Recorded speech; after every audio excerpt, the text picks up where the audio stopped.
La première allégorie libérant la vérité, c'est la raison. Elle retire à la vérité son bâillon. Ce bâillon est en fait un mors de cheval.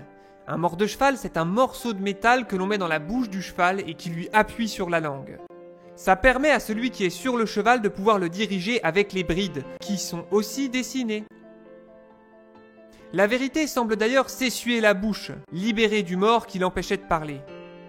Dessiner un mors plutôt qu'un bâillon en tissu rend le dessin plus violent, comme si ce morceau de métal pour les animaux servait à rappeler que l'homme peut être aussi brutal qu'un animal et agir de la même manière. Le côté animal de l'homme empêchait la vérité de parler. Si tous les hommes et toutes les femmes, ce qu'on appelle l'humanité, ont pu aller plus loin que ce côté animal, c'est grâce à la raison. C'est la raison qui rend les hommes et les femmes maîtres d'eux-mêmes, qui leur permet de ne pas faire n'importe quoi, de ne plus faire les choses uniquement par instinct comme les animaux.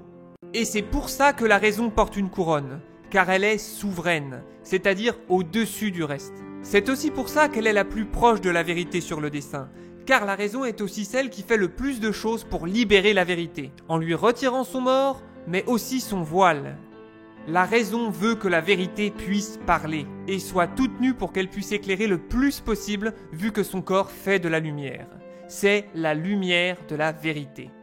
Il existe une façon de parler, une expression qui dit « la vérité toute nue », qui veut dire montrer la vérité entièrement, même si elle peut être choquante. C'est le contraire de cacher, de mentir. Le dessin montre donc la vérité cachée que la raison permet de découvrir.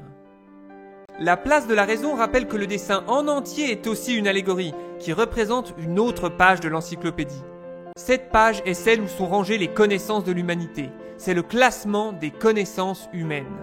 On voit que la raison est au milieu, et c'est elle qui a le plus de choses écrites en dessous. La raison est mise au milieu car c'est la colonne la plus importante pour réussir à comprendre les choses. On peut voir qu'il est écrit au-dessus de la raison « entendement ». L'entendement, c'est quand on arrive à comprendre les choses. Diderot pensait que le point de départ du savoir, c'est l'entendement. Seulement, à l'époque où vivait Diderot, normalement, on devait au départ mettre Dieu. Donc mettre l'entendement, c'est un énorme changement de façon de voir les choses.